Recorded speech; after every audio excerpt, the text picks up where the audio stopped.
RCR, la red que comunica y une al Perú.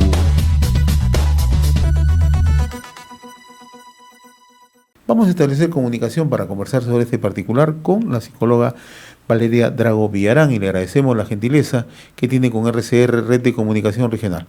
Qué gusto saludarla, Valeria, muy amable por atender esta comunicación de RCR, Red de Comunicación Regional, muy amable. Hola José, buenos días. Muchas gracias a ti. Sí, yo planteaba este preámbulo, ¿no? Ya tenemos 15 meses de emergencia producto de la COVID o COVID-19 y los casos de ciberbullying se han incrementado. Pero antes de ir analizando cómo se manifiesta estos casos, explícanos a qué denominamos ciberbullying. Claro que sí. Te comento que el ciberbullying o acoso virtual consiste justamente en utilizar los medios virtuales como Facebook, WhatsApp, plataformas de mensajería instantánea para amenazar, humillar, intimidar o insultar a otras personas, ¿no? Esto puede ser ejercido por una persona o por un grupo de personas.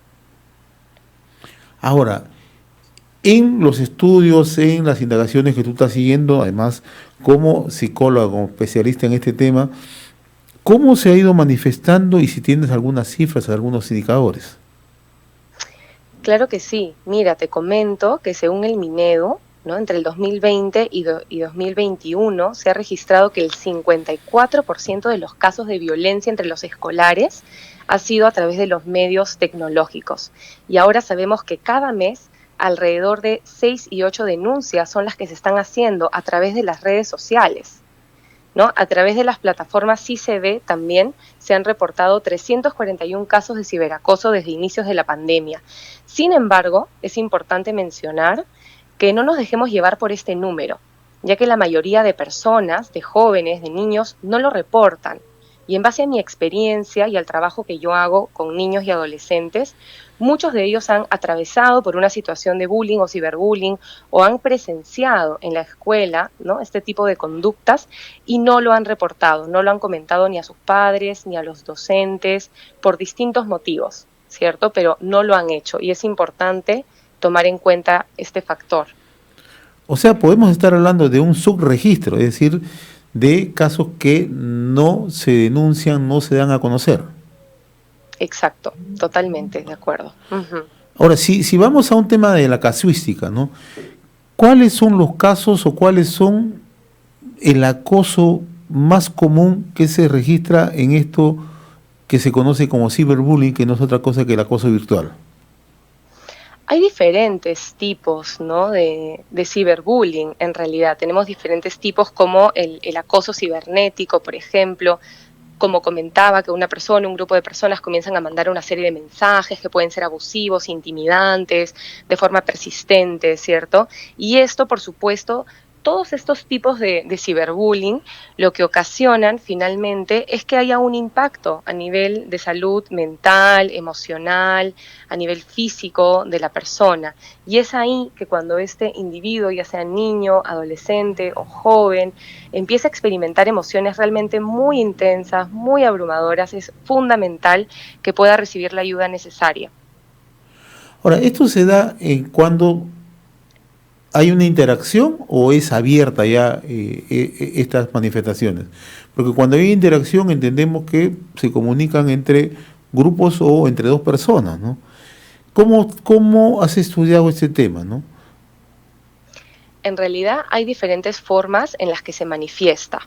Es por eso que tenemos que basarnos en lo que es la prevención, ¿cierto? Nuestra atención tiene que estar enfocada totalmente en la prevención del ciberbullying. Es por eso que la marca Nosotras tiene una campaña que se llama Bullying por Lobbying, ¿no? Que invita justamente a las víctimas de acoso escolar a empoderarse, a amarse y aceptarse a ellos mismos tal y como son, y también invita al público en general, a las familias, a los docentes, a reflexionar sobre su rol tan importante frente a esta problemática. Y cuando hablamos de empoderar, ¿cierto? Que los padres pueden empoderar a sus hijos, hablamos de que tienen que escucharlos con atención, observar su estado de ánimo, validar sus emociones, hacerles saber que lo que piensan, que lo que sienten es muy importante, que les interesa escucharlos, involucrarlos en la toma de decisiones, por ejemplo, preguntarles cuáles son las ideas que tienen para manejar estas situaciones en el futuro, fomentar la resiliencia, la perseverancia, el autorrespeto, y lo más importante es que los padres puedan enseñarle a sus hijos a valorar las cosas que de pronto ellos hacen diferentes a los demás y las cosas que también pueden hacer similares, que ambas son valiosas. Estamos dialogando con Valeria Drago Villarán, ella es psicóloga, ¿no? A propósito de este tema conocido como el ciberbullying, que es, en términos muy directos, el acoso virtual. ¿Cómo es que identificamos en los hogares estos casos, ¿no? Los padres, ¿cómo pueden identificar si se están registrando estos casos de ciberbullying, Valeria? Muy importante tu pregunta, José. Te comento que los padres pueden observar una reducción en el rendimiento académico de los chicos.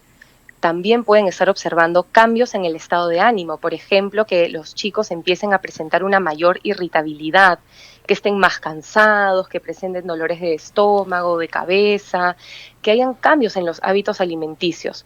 Por ejemplo, podemos observar que los chicos están comiendo menos o por el contrario están comiendo más de más, ¿no? Por un tema de ansiedad, o que no se quieran conectar a sus clases, que mantengan las cámaras apagadas, que empiecen a tener pesadillas, que de repente ya no quieran utilizar la computadora cuando sabíamos que esto era lo que disfrutaban. Cuando yo paso de repente por la computadora, que la apaguen o que se pongan nerviosos. Esas son algunas señales que podríamos tomar en cuenta para saber que es una alarma y que tenemos que prevenir, ¿no?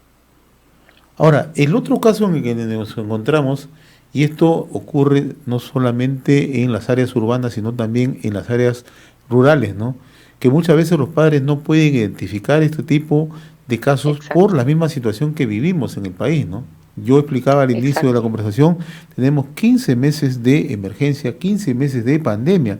Muchos de los padres han perdido sus trabajos, muchos de los padres tienen un problema emocional, ya sea por la pérdida de un pariente, de un ser cercano, etcétera, etcétera. Hay un conjunto de factores, ¿no? Entonces, ¿qué pasa si en un hogar tenemos ese tipo de situaciones, ¿no? Un caso de ciberbullying, un padre que está agobiado, angustiado por la misma situación que vive, etcétera, etcétera, ¿no? ¿Cómo controlamos, cómo manejamos la situación? Sí. Muy importante lo que nos preguntas, José. Definitivamente esto está pasando, ¿cierto? Muchas familias que están teniendo también emociones, diversas emociones por toda la coyuntura, por todo lo que estamos viviendo todos estos meses. Y por supuesto que los padres pueden verse afectados también a nivel emocional por esto. Al mismo tiempo es importante, hablando de ciberbullying, ¿no?, que los papás puedan igual presenciar estas señales que estoy mencionando, ¿cierto? Algo fundamental va a ser igual el diálogo que van a tener los padres con los hijos respecto a lo que implica la privacidad, por ejemplo, de las redes sociales, dialogar sobre los riesgos que puede implicar estar en redes, en contacto con otras personas. Ese diálogo tiene que darse de todas formas porque hablamos de la parte preventiva, que justamente queremos evitar que los chicos pasen por ese tipo de situaciones que son muy abrumadoras a nivel emocional. Ahora, ese es el papel que se puede desarrollar justamente en el hogar, ¿no? Pero ¿qué pasa en el mundo externo? Por ejemplo, ahora en el Perú, de manera factual, de manera fáctica, los niños, los adolescentes están siguiendo clases virtuales, clases a distancia o como Exacto. se conoce, clases remotas, ¿no? ¿Qué pasa, por Exacto. ejemplo, con el papel de los docentes? ¿Cómo pueden controlar los mensajes y las interacciones que tienen entre los alumnos que participan en estas clases virtuales y que se pueden salir de contexto en determinado momento? Claro que sí. Mira, los docentes tienen un rol fundamental, ¿no? Es por eso que cada uno tiene que conocer el rol que tiene en el ciberbullying. Por ejemplo, en el caso de los docentes, ellos pueden trabajar en sensibilizar a los chicos sobre este tema, ayudarlos a identificar situaciones de acoso y poder reportar de inmediato estos casos, buscar empoderar a los chicos para saber cómo actuar. Pueden, por ejemplo, hacer proyectos, hablar sobre el tema, hacer que chicos que hayan presenciado o que hayan pasado por bullying o ciberbullying cuenten sus experiencias para poder empoderarlos, para que puedan expresar cómo se sienten, cómo piensan y que puedan actuar entre todos en defensa de quienes lo necesitan y que de repente ahora se han mantenido en silencio. Los docentes tienen un rol fundamental en hacer que los chicos respeten las diferencias de cultura, de religión, de pensamiento. Fundamental que también el docente pueda enseñar habilidades socioemocionales a sus chicos y que pueda fortalecer la relación que tiene el estudiante consigo mismo, ¿no? A través de valorar también su autoestima, sus habilidades, sus fortalezas y al mismo tiempo trabajar con los estudiantes para que tengan una adecuada relación con el entorno, que generen mayor empatía e inteligencia emocional con los demás. El otro aspecto es también el encierro, ¿no? Muchos de estos niños, estos adolescentes, por las situaciones de restricción que se dan, han estado mucho tiempo en sus hogares, ¿no? Y lo que Exacto. hoy se conoce, muchos de ellos son nativos digitales, ¿no? Han nacido justamente en este mundo de interacción, ¿no? Como es justamente el internet, ¿no? El mundo de la tecnología, ¿no? Entonces, ¿cuál debe ser el accionar de los niños, de los adolescentes en esta situación, ¿no? 15 meses encerrados, ¿no? Simplemente interactuando a través de redes sociales, a través de internet, a través de los espacios digitales que se están abriendo, ¿no? Por supuesto, desde el rol del niño, adolescente o joven, muy importante que diga no a las personas extrañas, ¿cierto? Que mantenga, por ejemplo, sus cuentas privadas. De tenerlas públicas, están más expuestos a que este tipo de ciberbullying pues pueda afectarles de forma directa, ¿cierto? También muy importante recordarles a los chicos la importancia de pedir ayuda, de hablar con amigos sobre cómo pueden enfrentar el ciberbullying, ¿cierto? Al mismo tiempo, es importante que los chicos sepan que las redes sociales que usualmente ellos utilizan cuentan con herramientas justamente para lidiar con el acoso en línea. Por ejemplo, Facebook, que es una red bastante conocida, uno puede reportar comentarios, publicaciones, también puede bloquear las cuentas.